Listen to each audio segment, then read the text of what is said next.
Você quer entender um pouco mais sobre o osteossarcoma? Eu sou o Dr. André Ferrari, médico ortopedista especializado em oncologia ortopédica. E hoje eu vou fazer você sair daqui sabendo um pouco mais sobre esse tema. O osteossarcoma é o tipo mais comum de câncer primário ósseo, ou seja, que começou no próprio osso e não é proveniente de outros órgãos. A principal característica é que as suas células produzem um material ósseo diferente do normal, que chamamos de osteoide. Esse tipo de câncer afeta mais crianças e adolescentes. Ele costuma aparecer nas extremidades dos ossos longos, como os da perna e do braço. Os locais mais comuns são no joelho, especialmente na parte de baixo do fêmur, que é o osso da coxa, e na parte de cima da tíbia, que é o osso da canela, e no ombro, na parte de cima do úmero, que é o osso do braço. Quais são os sintomas? Geralmente, os sintomas são dor e aumento de volume na região. Pode acontecer também, mas é bem mais raro, de o osso quebrar sem um trauma forte, o que chamamos de fratura patológica, e causada por enfraquecimento do osso por causa do tumor. Quando isso acontece, o risco de o câncer voltar após o tratamento é um pouco maior, pois com a fratura as células cancerígenas podem se espalhar com mais facilidade. Agora vamos falar um pouco sobre os exames de imagem. Primeiro, o raio-x, ou radiografia simples. É quase sempre o primeiro exame e é o mais importante.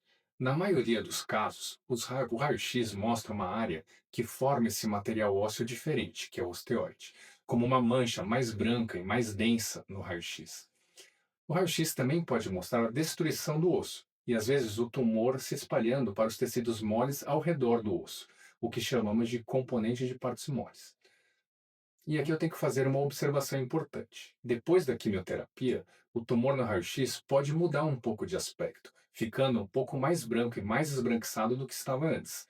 Isso pode, às vezes, dar a impressão para o não especialista que o tumor piorou ou que aumentou, o que pode não ser verdade, pode ser só uma manifestação da resposta ao tratamento da quimioterapia. Continuando com os exames de imagem. Depois vem a ressonância. A ressonância magnética é um exame fundamental para planejar a cirurgia. Ela mostra onde o tumor começa e termina com exatidão e como ela se relaciona com as estruturas vizinhas, como nervos, veias e artérias, por exemplo. Essas informações são cruciais para que o cirurgião saiba exatamente o que precisa ser removido na cirurgia. A tomografia computadorizada dos pulmões também é muito importante para procurar se o câncer se espalhou para lá, pois os pulmões são o local preferencial para onde o osteosarcoma costuma dar metástases. Assim como a cintilografia óssea, pois as metástases para outros ossos é o segundo lugar mais comum onde o osteosarcoma pode se espalhar. Os osteosarcomas são classificados de acordo com a sua agressividade. A maioria é considerada de alto grau, ou o que a gente chama de grau 3. Mas existem alguns tipos mais raros de baixo grau, grau 2 ou até mesmo grau 1, que são menos agressivos. Quanto maior o grau, maior o risco de o câncer se espalhar, de dar as metástases. E como é o tratamento? O tratamento do osteosarcoma é baseado principalmente em cirurgia e radioterapia.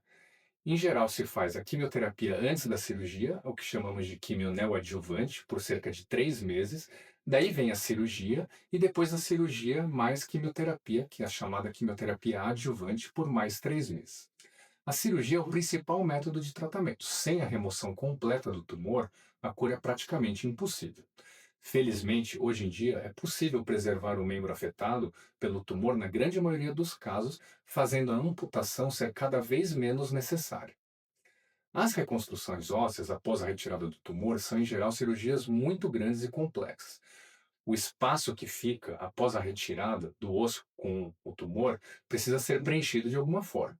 Isso pode ser feito de duas maneiras principais: as reconstruções biológicas e as não biológicas.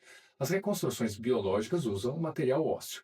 Podemos usar os autoenxertos, que são ossos retirados do próprio paciente, por exemplo, fíbula, ilíaco ou clavícula.